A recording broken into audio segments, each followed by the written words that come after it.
Hello दोस्तों, स्वागत है मेरे यूट्यूब चैनल में। और आज का ये वीडियो होगा जो कि इम्पोर्टेंट एक टॉपिक है। जैसे कि आप जानते होंगे, डेट ऑफ बर्थ चेंज कराना बहुत ही मुश्किल हो चुका है। मतलब कि आप जो डेट ऑफ बर्थ कराने के लिए आप जाते हैं आधार सेंटर पे, या फिर नेम करेक्शन या फिर न्यू एनरोलमेंट का जो प्रॉब्लम था वो जनरेट होना शुरू हो चुका है। लेकिन जो डेट ऑफ बर्थ और नेम करेक्शन, चाहे आप डॉक्यूमेंट्स दीजिए या ना दीजिए, चाहे आप जैसे भी कीजिए, वो मुश्किल हो रहा है हो पाना। क्योंकि कुछ लोग क्या करते थे, बहुत आपको मैंने बता चुका पहले भी, कि बहुत सारे पोर्टल वाले सर्टिफिकेट यूज करके वो डेट ऑफ बर्थ चेंज करते थे। वो तो देखा जाए बहुत इलीगल, वैसा तो नहीं करना चाहिए।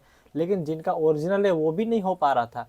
ये बात जो खबर निकल के आ रहा, जो कि भास्कर न्यूज जो है उनका एक रिपोर्ट है, जो कि आपका 30 अक्टूबर को ही आया था। इसमें बताया जा रहा है आधार कार्ड में जन्मतिथि बदलवाने के लिए एसडीएम के हस्ताक्षर जरूरी है। तो इसमें जो पूरा न्यूज़ है ना, आप देखिए लिखा गया है, जो भरतपुर से ये खबर है, ऐसे बताया जा रहा। अब तक शहर में आधार कार्ड में जन्मतिथि बदलवाना आसान था। मात्र जन्म प्रमाण पत्र से ही आधार कार्ड में जन्मतिथि बदलवा लेते थे। लेकिन अब जो नियम 1 नवंबर से बदलने वाले हैं, बताया जा रहा है इसमें कि जिले में आधार कार्ड का काम भी होगा और अपनी जन्मतिथि बदलवाने के लिए आपको आधार कार्ड कार्यालय से फॉर्म प्राप्त होगा। यानी कि जो आधार सेंटर है वहाँ से एक फॉर्म दिया जाएगा, उसमें तहसील या फिर एसडीएम जो होता है आपका, जो एसडीएम है उनका बताया रहा सिग्नेचर करवाना पड़ेगा उस फॉर्म में। लेकिन जो बात है, रियलिटी आपको मैं वीडियो में पूरा क्लियर कर दूंगा अभी। यदि फॉर्म में एसडीएम या तहसील हस्ताक्षर नहीं होंगे तो आपका आधार कार्ड में जन्मतिथि बदला नहीं जाएगा। ऑपरेटर चेतराम ने बताया। अब ये ऑपरेटर चेतराम को ने पता नहीं, देखिए इसमें साफ साफ लिखा है कि एक ऑपरेटर के द्वारा ये न्यूज़ मिला गया। और आपको पता है कि ऑपरेटर को आइडिया कितना होता है, क्योंकि देखिए जो आपका हेड ऑफिस होता है, हेड ऑफिस दिल्ली होता है, रीजनल ऑफिस पास भी जानकारी उतना नहीं होता। रीजनल ऑफिस का काम क्या होता है? रीजनल ऑफिस का काम होता है आपका जो एक्सेप्शनल केस होता है, जो काम आपका आधार सेंटर में नहीं हो पाता, उस काम को रीजनल ऑफिस के द्वारा प्रोसेस किया जाता है।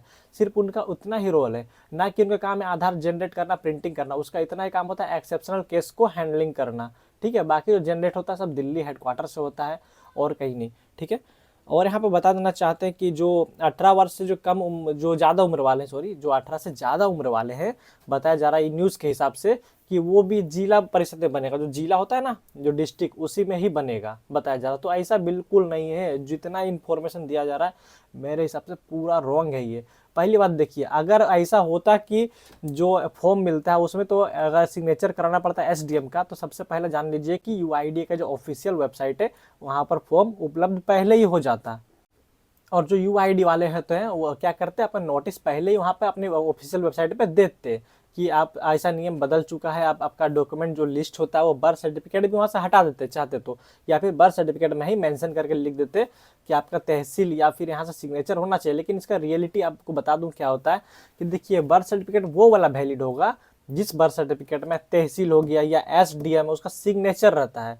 बर्थ सर्टिफिकेट पे ही आप जो बर्थ सर्टिफिकेट ई बर्थ होता है ना, जो आप नेट से डाउनलोड कर लेते हैं पीडीएफ, उस पर आपका जो रजिस्ट्रार होता है, रजिस्ट्रार का साइन तो होगा ही। उसके बाद आपका एसडीएम का भी सिग्नेचर होगा। उसके बाद या तहसील, मतलब दोनों में से एक जन का, दोनों में से एक जो ऑफिसर होते हैं उनका सिग्नेचर होगा, तब वो बर्थ सर्टिफिकेट को वैलिड किया जाएगा। बात ऐसी है। लेकिन जो यहाँ बताया जा रहा है कि फॉर्म में सिग्नेचर, तो बात है कि फॉर्म ऐसा मिल नहीं रहा। कहाँ फॉर्म मिलेगा? मिलेगा तो यूआईडी का ऑफिशियल वेबसाइट पर ही मिलेगा आपको। देखिए मैं स्क्रीन पर डाल दे रहा हूँ, देखिए अभी तक फॉर्म अपडेटेड भी यहाँ पर नहीं है, आप देख सकते हैं। क्योंकि जितना भी फॉर्म है आपके यहाँ पर ही अवेलेबल मिलेगा यूआईडी के ऑफिशियल वेबसाइट पर। ये जो भास्कर वाले ने मतलब ऐसा फेक न्यूज़ ये लोग देते हैं कि क्या बताऊँ। जो भी अपडेट आएगा तो यूआईडी बताएगा ना, कि ये लोग बताएंगे ऐसा बदलने वाला नियम 1 नवंबर से नहीं होगा। तो बिल्कुल ऐसा नहीं है। यहाँ पर ऐसा भी लोगों ने मेंशन नहीं किया कि 18 से ऊपर वालों के ही लिए साइन करना पड़ेगा या 18 के नीचे वालों को साइन करना पड़ेगा, ये भी इसने मेंशन नहीं किया। बस कुछ भी न्यूज़ नहीं मिलता तो ऐसा न्यूज़ डाल देते हैं। क्योंकि देखिए बात था 1 नवंबर को आने का, आज कितना 2 नवंबर हो चुका है, तो अभी तक भी ऐसा कोई खबर नहीं आया। क्योंकि मैंने वीडियो बनाने में लेट किया, मैं देखना चाहता था कि ऐसा कोई खबर आता है कि नहीं। तो बिल्कुल नहीं है, बिल्कुल नहीं। आपके पास जो डेटा भी होल्ड पड़ा हुआ बर्थ सर्टिफिकेट का, वो क्यूसी टाइम उसको वेरीफाई कर रहे हैं एक एक करके। जो जेन्यून डॉक्यूमेंट उसको अप्रूव करेगा, जो जेन्यून है उसको रिजेक्ट करेगा। या फिर देखिए दिक्कत ये भी, रिजेक्ट आपका इसलिए नहीं करता वो लोग, अगर आपको मार्क करेगा तो क्या मार्क करेगा, अगर फ्रॉड डॉक्यूमेंट से मार्क करेगा तो आप सस्पेंड हो जाएंगे, क्योंकि आपका DOE 1 में मार्क हो जाएंगे आप। अगर आपका जो डॉक्यूमेंट जो बर्थ सर्टिफिकेट फेक वाला भेजते हैं आप लोग, बहुत सारे लोग, अगर उसको DOE 1 में मार्क कर देगा आप सस्पेंड हो जाएंगे। रीज़न क्या है, उस पास कोई ऑप्शन नहीं होता है, क्वालिटी इशू करके रिजेक्ट करना पड़ता है कभी कभी, या फिर वो लोग जनरेट कर देते हैं। तो उसी का वेरिफिकेशन हो रहा है, सोच समझ के कर रहा है। क्योंकि देखिए अगर सभी को ब्लैकलिस्ट किया जाएगा, क्योंकि मैक्सिमम ऑपरेटर यूज करते हैं डुप्लीकेट बर्थ सर्टिफिकेट, अगर वो क्या करेंगे, सबको अगर DOE 1 में मार्क कर देंगे, फ्रॉडलेंट केस में अगर डाल देंगे तो DOE 1 मार्क हो जाएंगे आप, उस केस में आप सारा ऑपरेटर सस्पेंड हो जाएगा। अगर सारा ऑपरेटर ही सस्पेंड हो जाएगा तो फिर काम कैसे होगा बताइए? ऑपरेटर ही नहीं रहेगा तो काम कैसे करेगा आधार का? इसलिए वो सोच समझ के वेरिफिकेशन कर रहे, डिसाइड कर रहे कि क्या किया जाए। क्योंकि ऐसा केस पहले भी हो चुका है, आप जानते होंगे, अगर आप पुराने ऑपरेटर आप जानते होंगे, कभी 1 से 1.5 महीना पहले भी होल्ड हो चुका है। लेकिन इस बार थोड़ा ज़्यादा समय ले रहा है। और देखिए पहले क्या था, कभी न्यू एनरोलमेंट होल्ड होता था ओनली 18+, लेकिन अभी सारा कुछ होल्ड कर दिया जा रहा है। लेकिन मैं बता दूं आपको, आज 2 नवंबर है ना, ये लगभग 31 से 31 से, यानी कि मैंने कल चेक किया 1 नवंबर को, 1 नवंबर से मैंने देखा कि 2-4 लोगों का जो न्यू एनरोलमेंट है, चाहे 18+ हो या फिर 0 से 5 हो या 5-18, वो जनरेट होना शुरू हो चुका है। तो दोस्तों अब मैं आपको क्लियर कर देना चाहता हूँ, ये जो न्यूज़ है, भास्कर वाला जो न्यूज़ है, बिल्कुल फेक न्यूज़ है, बिल्कुल इसमें सच्चाई नहीं है। क्योंकि अगर ऐसा होगा तो जितने व्यक्ति है ना, सारा ज़िंदगी उसका आधार कार्ड ठीक कराने में पार हो जाएगा। और जो आपका जो SDM वाले बात बोले ना, या तहसील वाले, उनका सिग्नेचर लेना इतना आसान नहीं होता कि वो साइन कर दे आप जाएंगे। आपको कितने चक्कर लगाने पड़ेंगे, कितने वो लोग को पैसे खिलाने पड़ेंगे, पता है ना? आप एक बर्थ सर्टिफिकेट बनवाते हो तो कितना चार्ज देना पड़ता है म्यूनसिपल या पंचायत में? जो काम बहुत कम रेट में किया जा सकता है, फिर भी वो लोग ओवर चार्ज करते हैं। ओवर का 10 गुना चार्ज करते हैं एक बर्थ सर्टिफिकेट के लिए। तो सोचिए, डेट ऑफ बर्थ चेंज करवाना रहेगा तो क्या कम पैसे खाएंगे वो लोग? बहुत पैसे लेंगे। जो उसके एजेंट वगैरह लोग होते हैं बहुत लेंगे। SDM का साइन तो इतना आसान नहीं होता ना लेना। तो आप लोग बिल्कुल टेंशन ना ले, क्योंकि ऐसा कुछ होने वाला है नहीं। आप बिल्कुल जिस तरह आधार का काम करते हैं, जेन्युइन डॉक्यूमेंट्स लेकर काम करें। मैं बार बार बोलूँगा, आप जेन्युइन डॉक्यूमेंट्स लेकर काम करिए, कोई दिक्कत नहीं होगा। अगर आप क्लाइंट है, अगर आप अपना डेट ऑफ बर्थ चेंज करवाना चाहते हैं, तो इतना ध्यान दीजिए कि आपके आधार में कभी भी 2 साल से ज़्यादा गैप नहीं होना चाहिए।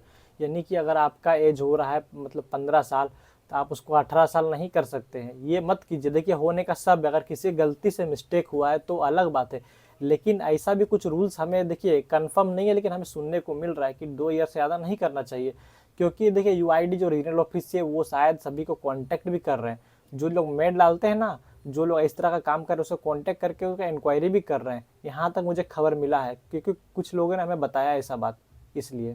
तो दोस्तों आप लोग बेफिक्र होकर काम करिए और अच्छा से काम कीजिए, ताकि आपका ID वगैरह ब्लैकलिस्ट ना हो। दोस्तों अगर आपको ये जानकारी अच्छी लगी तो मेरे वीडियो को लाइक कीजिए, चैनल को सब्सक्राइब कीजिए।